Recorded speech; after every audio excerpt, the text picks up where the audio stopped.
Bonjour à tous et à toutes à vous d'être Safe Movies. Je tenais à faire une vidéo sur l'Ukraine. Le peuple ukrainien est attaqué par la Russie, par Vladimir Poutine. Cet homme ne reculera devant rien. Ni les sanctions, ni, euh, ni les pourparlers qui arrivent, soi-disant, pour négocier. Il ne veut pas négocier. Il n'a jamais voulu négocier. Ce qu'il veut, c'est prendre l'Ukraine. Depuis 2014, quand il a commencé à attaquer la Crimée, il voulait prendre l'Ukraine. Il veut l'URSS d'avant et avoir la Grande Russie. Donc le seul moyen de l'arrêter, c'est l'Europe. Parce que Macron, il a beau faire des pourparlers, il a beau négocier avec lui. D'ailleurs, j'ai appris qu'il le tutoyait. Et apparemment, Macron a dit qu'il ne comptait pas s'arrêter là et que le pire est à venir. Ça veut dire quoi? Ça veut dire qu'il veut envers l'Ukraine. Quoi qu'il en coûte, même s'il y a des morts, les pauvres Ukrainiens qui veulent se battre. D'ailleurs, je salue leur courage, parce que de 18 à 60 ans, ils vont se battre jusqu'à la mort. Et je suis sûr qu'ils vont avoir le courage de tirer, malgré que leur vie en dépend. Donc le seul moyen, c'est que l'Europe ne tient pas compte des accords qu'il a faits. Comme Poutine ne tient pas ses accords au niveau des accords de Minsk, il devrait attaquer l'Ukraine massivement. Et moi, je pense d'ici 15 jours, c'est fini. Les négociations qui vont arriver dans peu de temps en Biélorussie ne servent à rien. C'est un écran de fumée pour gagner du temps. En plus, il y a un allié chinois euh, qui va sûrement intervenir. Là, pour l'instant, il est en catimini. Il dit rien, mais je pense que la Chine va aider la Russie. Parce que Poutine n'est pas bête. Certes, il a des termes de fou en disant que l'Ukraine est nazifiée, que le président c'est un drogué, tout ça. Mais ça, c'est une stratégie. C'est très bien qu'il est sain d'esprit, mais lui, ce qu'il veut, c'est prendre l'Ukraine. Et il l'a calculé depuis des années, des années. Déjà au Japon, quand il faisait des essais de tirs balistiques. Et la population, il s'en fout. Il va passer en force.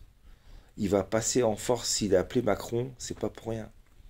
S'il a appelé Macron, c'est pour avertir que la deuxième phase va arriver. Et quand elle va arriver, ça va faire des dégâts. Civils, pas civils. En plus, les civils, ils vont tirer. Donc lui, c'est du pain béni. Il va dire quoi? Il va dire que voilà, les civils ne sont pas des soldats, mais ils tirent sur mes soldats. Donc les soldats se défendent.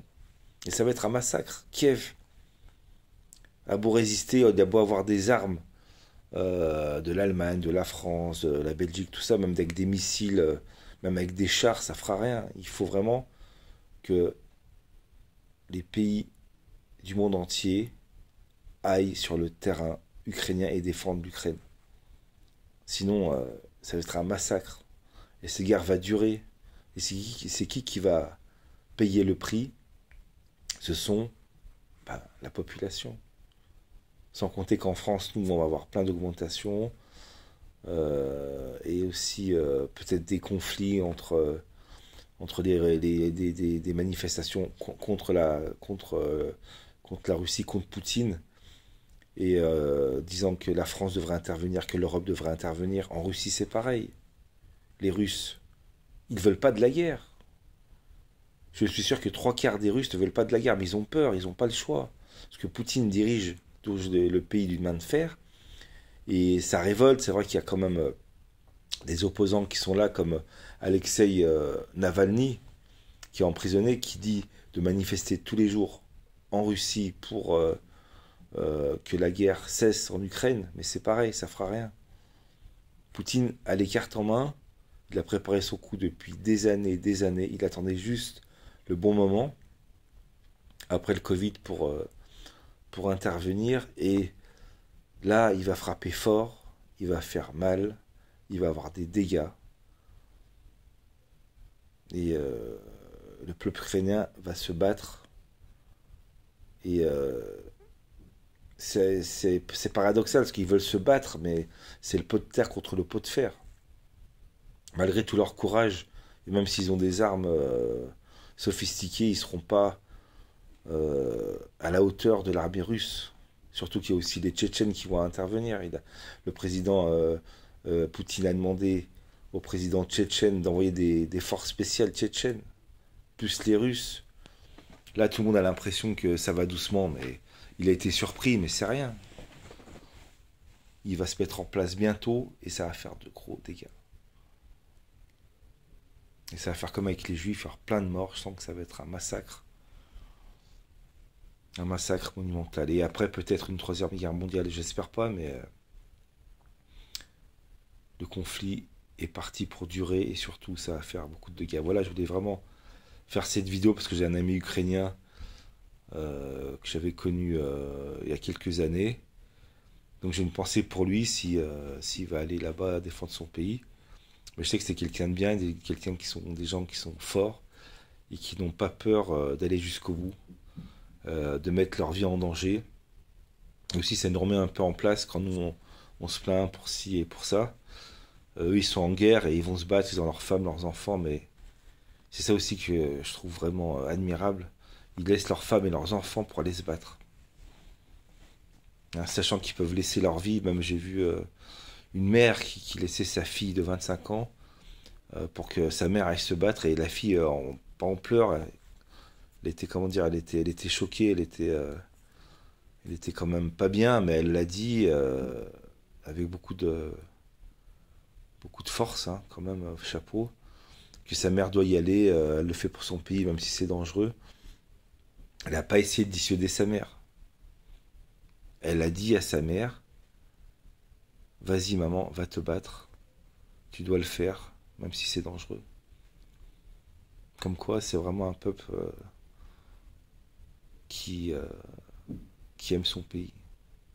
Et je pense que le président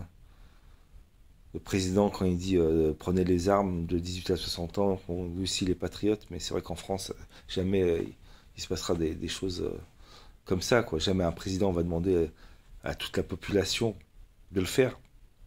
Mais ce qui est paradoxal aussi, enfin paradoxal, ce qui est dans leur gène, c'est que même si le président n'aurait pas dit de prendre les armes, ils l'auraient pris eux naturellement pour défendre leur pays. Parce qu'ils ont leur pays dans leur sang et ils veulent le défendre jusqu'au bout.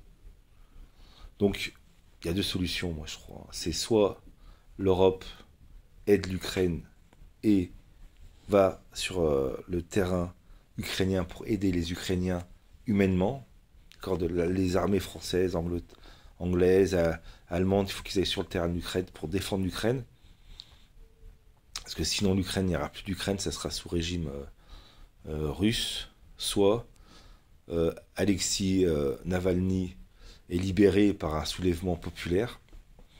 Et ce soulèvement populaire va engendrer une force contre Poutine, comme un putsch. Et là, s'il y a un renversement de pouvoir, ce qui est peu probable, là, il n'y aura plus la guerre, quoi. Je pense que la guerre sera arrêtée. Mais vu comme c'est parti, Poutine ne veut pas arrêter. C'est quelqu'un de déterminé. C'est quelqu'un qui vient du KGB, qui connaît les rouages de la guerre, qui a les nerfs solides. Et il va faire un massacre. Il va y aller, il va faire un massacre. Et encore une fois, les pourparlers qui vont être en Biélorussie ne servent à rien. Parce que le président ukrainien ne veut pas négocier. Lui, il veut l'arrêt total de la guerre. Et Poutine veut des conditions que jamais le président ukrainien va accepter. Et ça, il le sait très bien. Il fait jouer la montre, me dit. Il essaie de gagner du temps pour bien avancer ses pions. Par contre, là, la deuxième phase, dans 10 jours, là, même pas, ça va être la grosse armée qui va débarquer. Ils vont être bien en place et ça va faire beaucoup de dégâts. Comme quoi, une troisième guerre mondiale peut arriver. C'est incertain. Mais ce qui est sûr, c'est qu'il y aura beaucoup de morts. Et tous ces morts, tout ça à cause de quoi? D'un seul homme.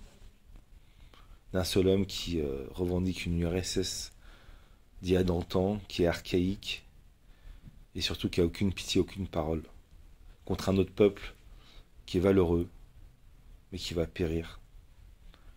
dans de la souffrance, dans de la terreur, malgré qu'il y a 4 millions d'habitants à Kiev, ils vont pas tenir le